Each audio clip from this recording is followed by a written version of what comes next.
Assalamualaikum warahmatullahi wabarakatuh. Bismillahirrahmanirrahim. Alhamdulillahirrabbilalamin.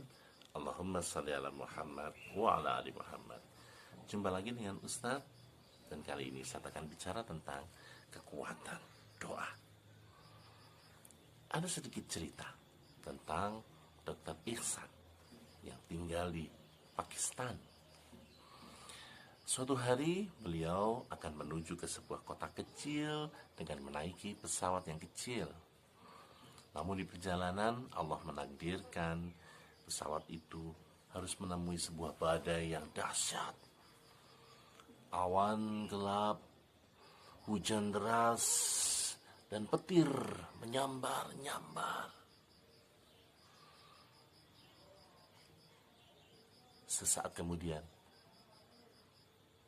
ada sebuah petir yang menyambar salah satu mesin pesawat tersebut sehingga rusak.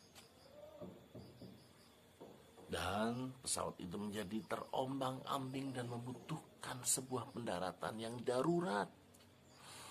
Alhamdulillah, di dekat situ ada bandara kecil sehingga pesawat Dr. Ihsan pun bisa mendarat dengan selamat.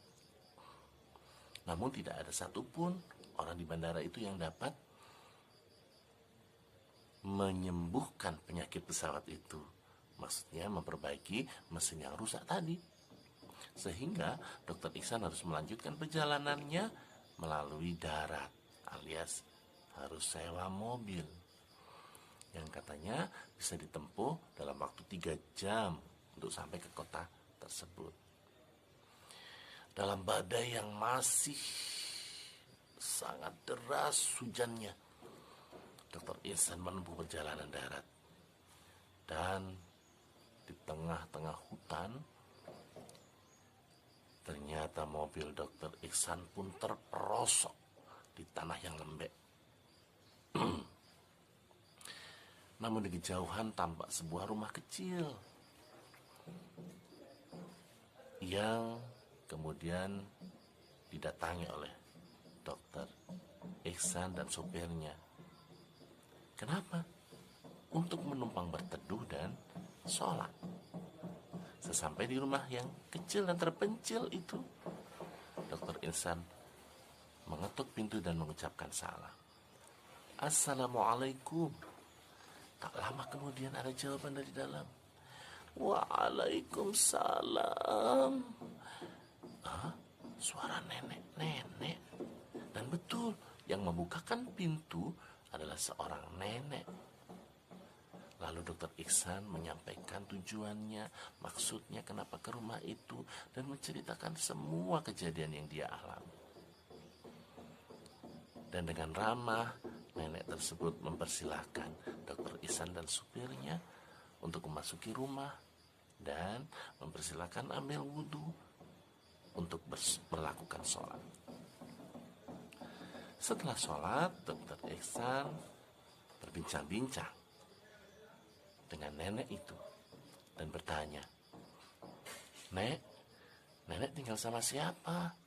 Terus itu siapa yang terbaring di tempat tidur itu? Lalu nenek menceritakan kisahnya. Aku tinggal di sini berdua dengan cucuku yang sudah yatim piatu ini. Dia sedang sakit. Aku sudah mendatangi beberapa dokter di sini, tapi tak seorang pun bisa mengobatinya. Katanya ada satu orang dokter spesialis yang dapat mengobatinya, tapi tempatnya jauh. Tapi aku terus berdoa dan menghubungi dokter tersebut yang katanya baru bisa ditemui 6 bulan lagi. Mendengar cerita itu, Dr. Ihsan merasa iba dan kasihan terhadap nenek tersebut. Lalu dokter bertanya, Nek, kalau boleh tahu, siapa nama dokter tersebut? Dokter itu namanya Dokter Ihsan. Nenek, telah menjawab doa nenek. Sekarang akulah dokter Ihsan itu, Nek. Masya Allah. Berarti aku diguncang-guncang badai di tengah jalan. Mobilku tadi terperosok. Itu sebenarnya ada maksud Allah untuk mempertemukan aku denganmu, Nek. Dengan anak ini, Nek. Seketika nenek pun sujud syukur kepada Allah. Karena beliau merasa tidak mungkin tanpa bantuan Allah beliau bisa bertemu dengan dokter Ihsan di rumahnya sendiri. Dan akhirnya dokter Ihsan pun memeriksa dan mengobati cucu nenek itu. Nah, itulah salah satu contoh kekuatan doa dari sebuah kisah nyata. Dan Ustaz punya sebuah lagu. Mudah-mudahan bisa selalu mengingatkan kita tentang kekuatan doa itu. Mau dengar? Ini lagunya ya. Setiap kali hatiku merasa sedih, ku bersujud dan berdoa pada Allah. Setiap kali aku mendapat rezeki, ku bersujud dan bersyukur pada Allah.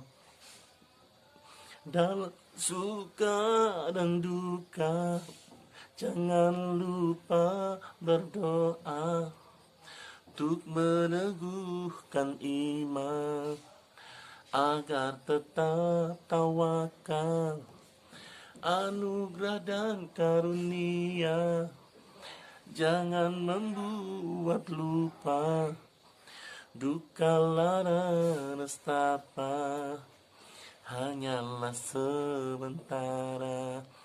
Allah pasti mendengarkan doa kita semua, dan Dia berjanji mengabulkan doa kita semua. Itulah lagunya. Mudah-mudahan bermanfaat. Mohon maaf. Billahi taufik wal hidayah. Wassalamualaikum warahmatullahi wabarakatuh.